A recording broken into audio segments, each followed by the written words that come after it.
Hello students, in this video we will discuss what are electroanalytical techniques and we will focus basically on the technique of DC polarography. Electroanalytical method, when I say it is nothing but an instrumental method in which you measure some electrical property of the sample. The electrical property can be current, it can be potential or charge or any other electrical property. If you are measuring by using an instrument, then it becomes an electroanalytical method. Now, when I say electroanalytical method, we can have two main types of electroanalytical method. Either you can electrolyze your sample and then measure the electrical property, or you can also measure the electrical property without electrolyzing the sample. So students, we have two categories. The first one are methods that do not involve electrolysis of the sample solution, and the second is methods that involve electrolysis of the sample solution. Now first we will see what are the methods that do not involve electrolysis of the sample. Now here we have simple techniques like conductometry, in which we measure conductance of a solution. Conductance is nothing but the current carrying capacity of an ion. So conductometry is an example in which you are not electrolyzing the sample but you are measuring the electrical property of the sample. Also, we have another technique called as potentiometry. In potentiometry, we measure potential of a cell, right? So here we use an indicator electrode and a reference electrode and we measure potential difference between the two electrodes. So students, these are methods in which we are not electrolyzing the sample. Now we will see which methods involve electrolysis of the sample. Now here we have methods like voltammetry. Now voltammetry is a method in which you are measuring current at different applied potentials. And in the bracket you can see polarography is also mentioned. So we will see in the latter part what is polarography and what is the difference between voltammetry and polarography. Apart from that, we have electroanalytical methods like chronopotentiometry, in which we measure potential at different time keeping the current constant. Similarly, we also have methods like chronoamperometry, in which we are electrolyzing the sample and then measuring the electrical property. In chronoamperometry, we measure current at different time and we keep the potential constant. Also, another method, electrogravimetry, is involving electrolysis of the sample. Now here what is being done is you measure the mass of the substance which is being deposited on an electrode after the electrolysis is being carried out. That is why it is called as electrogravimetry. Now students, there are a number of electroanalytical methods. In this video we will learn something about what is polarography. Coming to the introduction of polarography, as discussed earlier, it is a voltammetric technique in which you are measuring current at different applied potentials. Now the question comes as what is the difference between voltammetry and polarography? So there is no much difference between the two techniques. Only thing is that polarography is a type of voltammetry in which you are using a special electrode which is called as dropping mercury electrode as the working electrode. So a voltammetric technique becomes polarography when DME is used as the working electrode. The parameter which you are measuring is same as in voltammetry, that is current at different applied potentials. Now here we obtain a curve which is called as the current voltage curve and the curve is called as polarogram. Like in chromatography, we obtain the curve called as chromatogram. Similarly, here we get the polarogram, and the significance of the polarogram is that it gives you answer to both qualitative as well as quantitative analysis.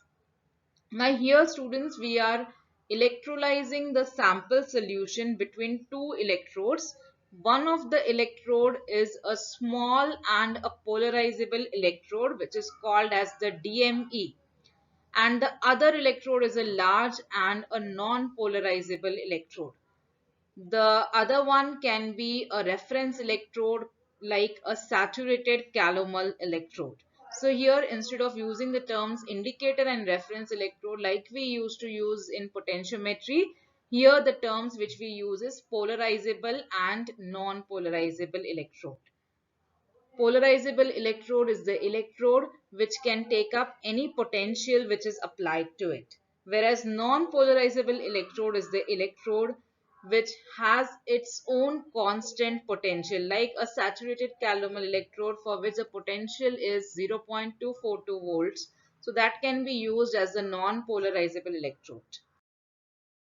This technique of polarography was developed by the scientist Jaroslav Herosky in the year 1922, and he was awarded the Nobel Prize in Chemistry in the year 1959 for this discovery of polarography, as it made possible both qualitative and quantitative analysis at that time.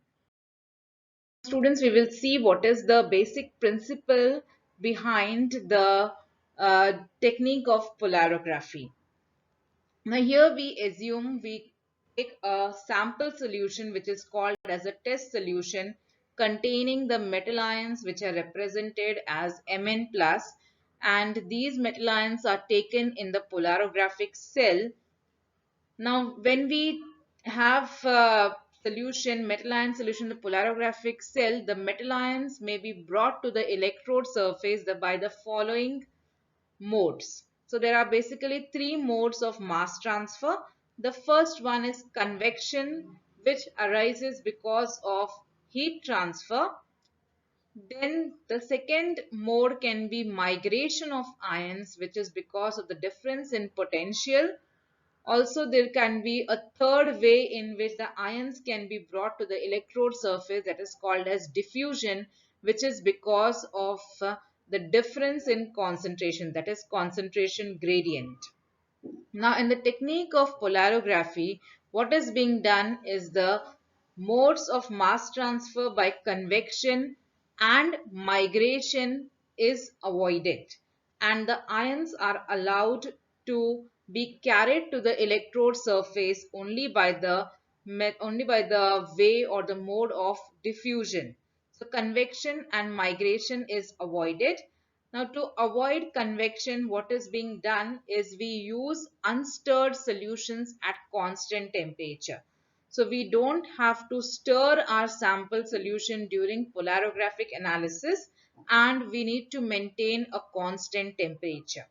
The second mode of mass transfer which is avoided is migration, and this mode of mass transfer is avoided by adding an excess a very large amount of a substance which is called as the supporting electrolyte or the indifferent electrolyte. In the later part, we will see what is the role of supporting electrolyte and how it prevents migration.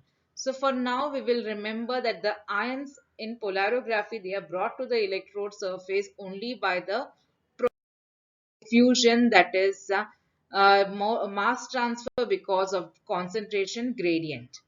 Now let a small negative potential we are applying to DME. Because of this small potential, what will happen is positive ions will move towards the surface of DME. Now you are applying a very small potential, so that potential is insufficient. So no reaction takes place at the electrode, and ideally no current should flow to the circuit.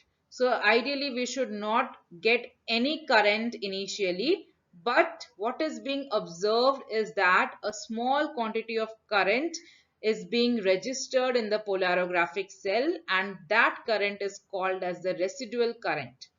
Now this residual current is because of the formation of an electrical double layer near the surface of the electrode. So in this diagram also you can see, just for representation, actual the DME doesn't look like this rod which is being shown. Just for representation of an electrode, it is being shown that way. So positive ions are near the electrode surface. These positive ions then attract negatively charged ions, and this results in the formation of an electrical double layer. Now this electrical double layer results in the registration of a very small amount of current, and that current is called as residual current, and that is denoted by the symbol AB. And the graph, when we see, we will be encountering what is A and what is B. Now what is being done is we increase the negative potential progressively. So as you increase the negative potential, there will be a stage at which your potential which you have applied will be sufficient to reduce a few metal ions which are present near the electrode surface. This is the reaction which will take place. The metal ions will get reduced, forming metal amalgam, and because of this the current will start flowing. So here in the diagram you can see a polarographic cell is being shown. Again, it is for understanding purpose. The polarographic cell is containing metal ions M plus, and this is the mercury drop, that is of the dropping mercury electrode, and the mercury drop is surrounded by the metal ions which are being reduced from M plus to M0. So the ions, they start moving from the bulk of the solution to the electron. Now reduction of the metal ions take place at the surface, because of which what will happen, the metal ions, they are getting reduced at the surface. The concentration of metal ion will decrease because the metal ions are getting converted into metal amalgam. So the concentration gradient will be established between the bulk of the solution and the electrode surface. Now because of this concentration gradient, the ions will start diffusing, and therefore the process of diffusion will take place. And as you increase the potential further, more and more ions will reach the electrode surface, and there will be a steep rise in the current, which is denoted by the symbol Vc, which we will see curve later on. So this is the polarogram which is being shown. So here you can see the portion AB, which is which is the current which you get initially, that is a residual current. BC is is the steep rise in the current, which is called as the diffusion current. Now, once the stage C is being reached, what happens is that all the ions which reach the electrode surface, they will get reduced, and therefore now the concentration of metal ions at the electrode surface will become zero, because all the metal ions will now be reduced to metal, and hereafter there cannot be any concentration gradient, and therefore the current attains a limiting value which is called as the limiting current. So the portion CD is the limiting current which we get in polarography.